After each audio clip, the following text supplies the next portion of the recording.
Yeah. You mentioned the baseball playoffs. World Series is going on right now. Phillies and Yeah. the Astros.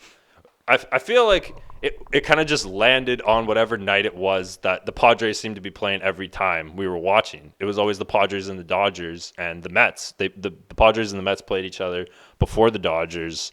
Um, but for any particular reason, you liked the Padres. You wanted them to go a little farther.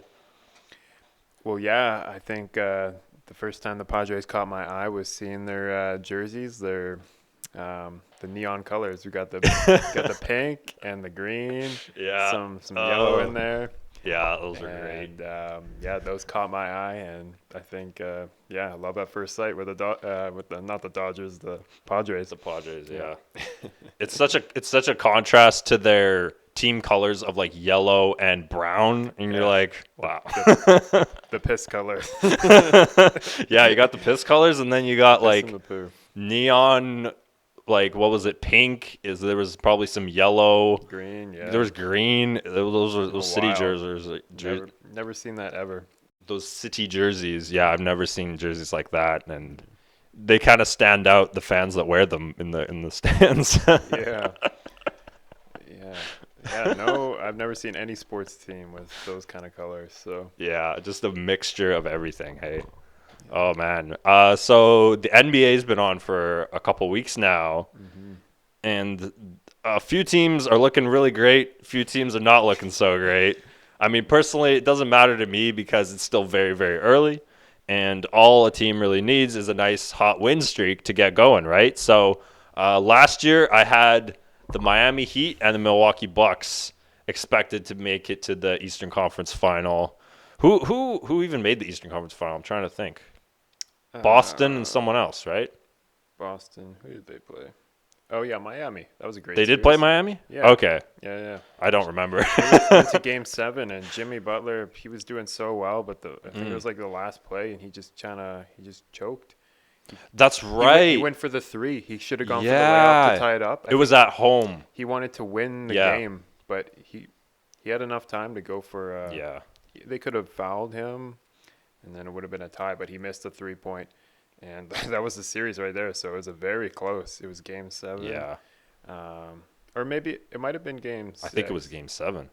Yeah, All I remember from that series besides that moment, which is a great memory for you, like to remember that because I totally remember I forgot. I just remember that series was like every game was lopsided. mm, Every final score was like 110 to like 115 to like 90. yeah, It just went back and forth, and I don't remember enjoying any of it, but I do remember it now that we're yeah. talking about it. The series was close, but the games, yeah, weren't very close, except for that last game. I'd say Yeah. I don't know if maybe they were trailing, but they might have been trailing by the Heat. Might have Yeah. been trailing a lot, but they came back but not enough to win the game. Yeah. So yeah, that was a good series.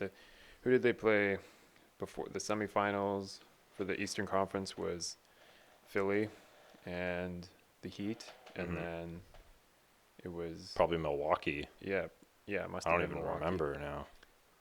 Well, yeah, because the Nets got swept by the Celtics. That's right. So you had the Nets and the Bulls to make it to the Eastern Conference Final, Yes. which is totally fair because there's so many good teams in the East. There's probably even more better teams in the East now this season. So what do you think about the Nets and the Bulls? Let's start with the Nets. Their season is off to a tumultuous one, a little bit unexpected, a little bit disappointing, I'd say. Yeah. Um, I mean, kind of a repeat of last year, but now that you have everyone all together, and yeah, they're still not performing like they should, but um, you know, Kyrie and Kevin, they're still putting up numbers. They're doing their job. So it's up to the rest of the team to, fill those gaps, and they're not doing that. So either, it's still early in the season, so they still have time to improve, or they might need to make some trades or something. Yeah, Simmons is, you know, triple single guy. Oh man, he's getting the triple singles because he's getting like a single digit in every stat. Like, Hmm. oh man, not double anything. I don't think he has double anything, but Maybe fouls. yeah, maybe fouls, but oh man, yeah, and then the Bulls. I haven't been watching too much of Chicago this year. I do know that Lonzo is out for probably another month, but they have been winning as far as I know.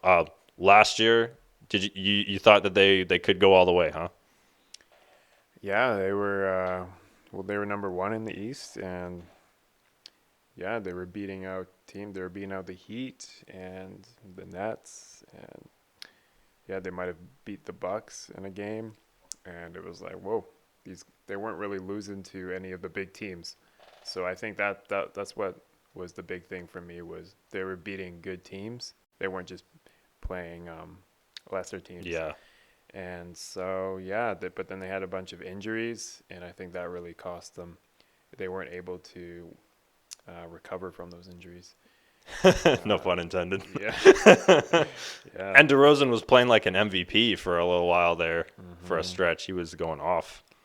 Yeah, he was playing really well, but I think that had to do with the players around him also performing well. And when that didn't happen, yeah, it looked like he just lost his confidence, which is Yeah. unfortunate. But yeah, he's a great player.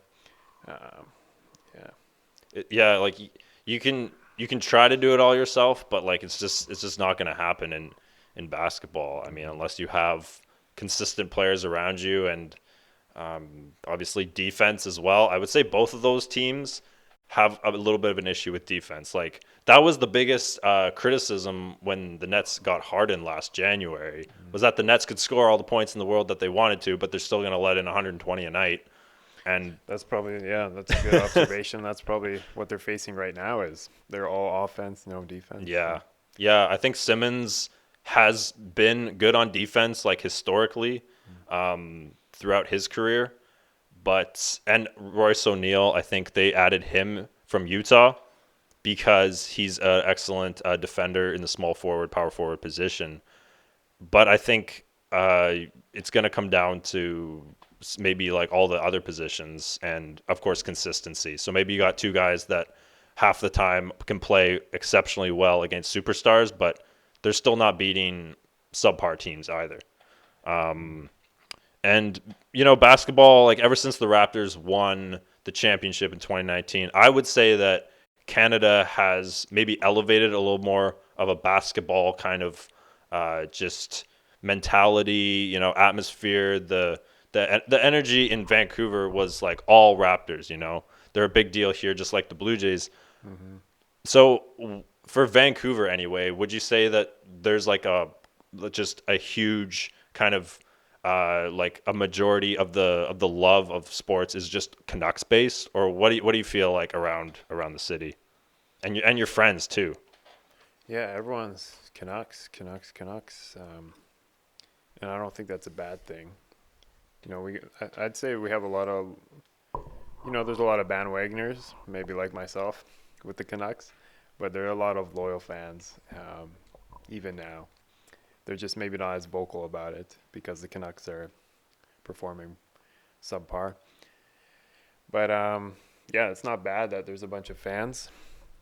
It's just bad that yeah, we don't have other sports. Kind of we're a very hockey focused city, and yeah, I know the CFL isn't a huge deal compared to the NFL, but yeah, I definitely think we there's a lot of Seahawks fans, and I think that definitely affects how the football fans in Vancouver, because yeah, the Lions are competing against the Seahawks, and that's tough.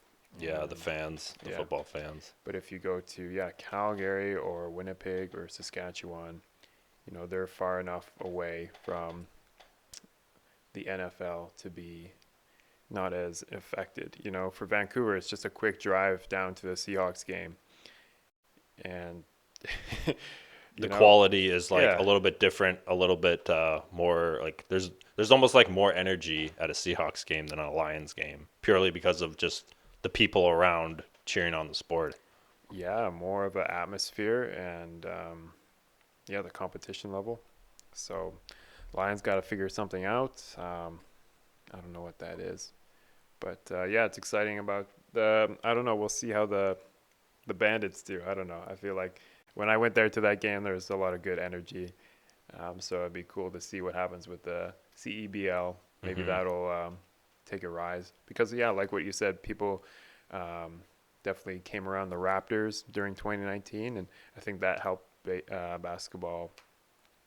Maybe not people playing it, but people watching basketball a lot more because people have always been playing basketball in high schools, and that's been popular.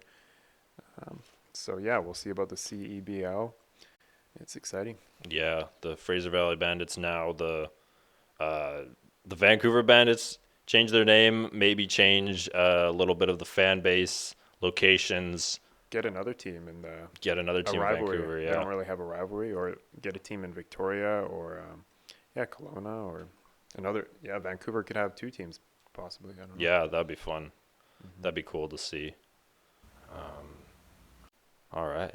Well, that's everything tonight. Oh, that's awesome. Sweet. Well, thanks for Yeah. being on the show. Yo, good times, good conversations. Happy to be here. Thanks for inviting me. Yeah.